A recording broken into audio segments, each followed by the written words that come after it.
നിങ്ങളെ ഈ പട്ടി ചന്തയ്ക്ക് പോയ അവസ്ഥയെന്ന് കേട്ടിട്ടുണ്ടോ? അതുപോലൊരവസ്ഥയായിരുന്നു ഇത് കേട്ടോ. ഞങ്ങളുടെ വീടിൻ്റെ അവിടെ നിന്ന് കുറേ അങ്ങോട്ട് പോകണമായിരുന്നു ഒരു ലൈബ്രറി. ആ ലൈബ്രറി തപ്പി പോയതാണ്. രാവിലെ പോയി, എല്ലാവരും ഇട്ടെടുത്തുനിന്ന് രാവിലെ 10 മണിയാകുമ്പോൾ തുറക്കുമെന്ന് അറിഞ്ഞ കേട്ടോണ്ട് ഇവിടെ നിന്ന് ഇറങ്ങിപ്പോയതാണ്. ഇറങ്ങിപ്പോയി നടന്ന് അവിടെ ചെന്നപ്പോൾ എന്താ, അവിടെ തുറന്നിട്ടില്ല. വൈകുന്നേരം 4 മണിക്ക് ശേഷമേ തുറക്കത്തുള്ളൂ എന്ന് പറഞ്ഞു. ശരിക്കും പട്ടി എന്തൊക്കെ പോയ അവസ്ഥയായിപ്പോയി. അതും വഴിതെറ്റി പോവുകയും ചെയ്തു. വഴിതെറ്റി അപ്പുറം കൂടെ പോയിട്ട് തിരിഞ്ഞ് ഇപ്പുറം കൂടെ വന്നതാണ്. എൻ്റെ പൊന്നൊന്നും പറയണ്ട, നടന്നു ഒരു അരമണിക്കൂർ നടന്നിട്ടാണ് ഞാൻ ആ ലൈബ്രറി ഒന്ന് കണ്ടുപിടിച്ചത്. അവിടെ ചെന്നപ്പോൾ അതാണ് അത് പൂട്ടിയിട്ടിരിക്കുന്നത്. അവിടുത്തെ പിന്നെ തിരിച്ച് നടന്ന് വീട്ടിൽ വന്നു. പിന്നെ അതിനോട് കൊച്ചു വന്ന് ഇനി കൊച്ചിനെയായിട്ട് പോയാണ് ഞാൻ ആ ലൈബ്രറിയിൽ നിന്ന് പുസ്തകം എടുത്തത്. എനിക്ക് ഒരു പ്രായമായപ്പം മുതൽ എനിക്ക് വായന ഭയങ്കര ഇഷ്ടമാണ്.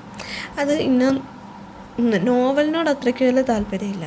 അല്ലാത്ത കവിത, സാഹിത്യം അങ്ങനത്തെ എല്ലാം വായിക്കും. അതുപോലെ ആത്മകഥകൾ വായിക്കും. കാരണം എന്താണ് അത്, ആത്മകഥകളെന്ന് പറയുന്നത് എന്താണ്, നമ്മുടെ ONV കുറുപ്പ് സാറിൻ്റെയും അതുപോലെ എനിക്ക് ഇടയ്ക്ക് ഞാൻ എടുത്തുകൊണ്ട് വന്ന 2 ONV കുറുപ്പ് സാറിൻ്റെ എടുത്തുകൊണ്ട് വന്ന് ജയലളിത KPS ജയലളിതാമ്മയുടെ എടുത്തുകൊണ്ട് വന്നു. ഇത് രണ്ടും അയ്യോ ഒന്നും പറയാൻ പറ്റത്തില്ല. കാരണം അവരുടെ അനുഭവങ്ങൾ അത് എന്താണ്, നമുക്ക് വായിക്കുമ്പോഴത്തേക്കിന് നമുക്കും ജീവിതത്തിൽ ഒരു പ്രതിസന്ധി വരുമ്പം അതിനെ എങ്ങനെ നേരിടാൻ പറ്റും എന്ന് വരെ നമുക്ക് മനസ്സിലാവുന്ന രീതിയിലുള്ളതാണ്. വെറും ലളിതമായ രീതിയിലാണ് അവർ ഓരോന്നും അതിനകത്ത് പറഞ്ഞിരിക്കുന്നത്. അവരുടെ ജീവിതകഥ അവരെടുത്ത് പറഞ്ഞിരിക്കുന്നത്. എനിക്ക് ഒരുപാട് ഇഷ്ടപ്പെട്ട 2 പുസ്തകങ്ങളായിരുന്നു അത്. 2 ഞാൻ വായിച്ചപ്പോൾ മുക്കാലം തീരാറായിരിക്കുന്നു. നമ്മൾ കൂടുതലും ഞാൻ ആത്മകഥ വായിക്കുന്നതിൻ്റെ മെയിൻ കാരണം എന്താണെന്ന് വെച്ചാൽ അവർ കൂടുതലും അവരുടെ ജീവിതാനുഭവങ്ങളാണ് അവരെഴുതുന്നത്. ആത്മകഥ എഴുതുന്നത് നമുക്കത് വായിക്കുമ്പം നമുക്ക് പല കാര്യങ്ങളും അതിൽ നിന്ന് മനസ്സിലാവും. നമ്മുടെ ജീവിതവുമായിട്ട് കണക്ട് ചെയ്ത് പോകുന്ന കുറേ കാര്യങ്ങളൊക്കെ അതിനകത്ത് കാണും. അങ്ങനത്തെ ഒരു തോട്ട് വെച്ചിട്ടാണ് ഞാൻ കൂടുതൽ ഈ ആത്മകഥ എടുത്ത് വെച്ചിട്ട് വായിക്കുന്നത്. അതുപോലെ തന്നെയാണ് കവിതകൾ. എനിക്ക് ഭയങ്കര ഇഷ്ടമാണ് കവിതകൾ. ഇന്നോറിയൊന്നും ഇല്ല കേട്ടോ, ഞാൻ എല്ലാവരുടെയും കവിതകൾ വായിക്കും.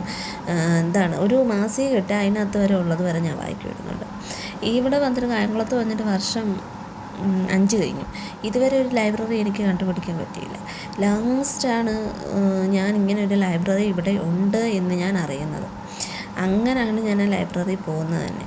എനിക്ക് എന്താണെന്നറിയത്തില്ല, വായന എന്ന് പറയുന്നത് എനിക്ക് ഭയങ്കര ഇഷ്ടമെന്ന് വെച്ചാൽ ഭയങ്കര ഇഷ്ടമുള്ളൊരു സംഭവമാണ്. അത് എന്ത് കിട്ടിയാലും ഞാൻ വായിക്കും.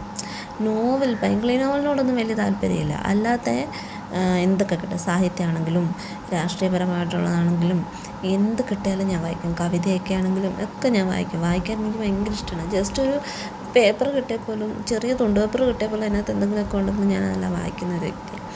ഞാൻ ഈ വായന എനിക്ക് ബുക്ക് കിട്ടാഞ്ഞത് കൊണ്ട് തന്നെയാണ് ഞാൻ ഈ പ്രതിലിപിയിൽ കയറിയത്. പക്ഷേ പ്രതിലിപിയിൽ കൂടുതലും ഹൊററും ബംഗ്ലി നോവൽസും അങ്ങനത്തെയൊക്കെയാണ് കൂടുതലും കിടക്കുന്നത്. അതിനകത്ത് ഇങ്ങനത്തെ ആത്മകഥ അങ്ങനത്തെ കാര്യങ്ങളൊന്നും അതിനകത്തില്ല. എനിക്കതിനകത്ത് അതുകൊണ്ട് തന്നെ, എന്നാലും ഞാൻ അതിലായിരുന്നു ഞാൻ 5 വർഷമായിട്ട് ആശ്രയിച്ചുകൊണ്ടിരുന്നത്.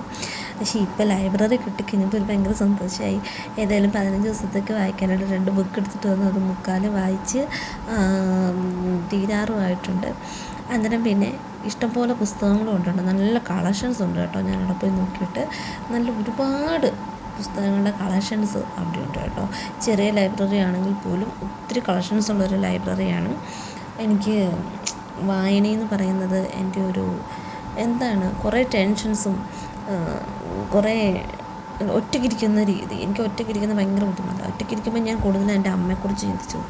അത് എനിക്കൊത്തിരി വിഷമങ്ങൾ ഉണ്ടാക്കുന്നൊരവസ്ഥ. അതുകൊണ്ട് തന്നെ ഈ വായനയിൽ ലയിച്ചിരിക്കുകയാണെന്നുണ്ടെങ്കിൽ കുറേയൊക്കെ മാറിക്കിട്ടും. അങ്ങനെയാണ് ഞാൻ ലൈബ്രറി കണ്ടുപിടിച്ച് അവിടെ വന്ന അവസ്ഥ. പക്ഷേ പട്ടി എന്തൊക്കെ പോയ അവസ്ഥയായിപ്പോയായിരുന്നു അന്ന് കേട്ടോ.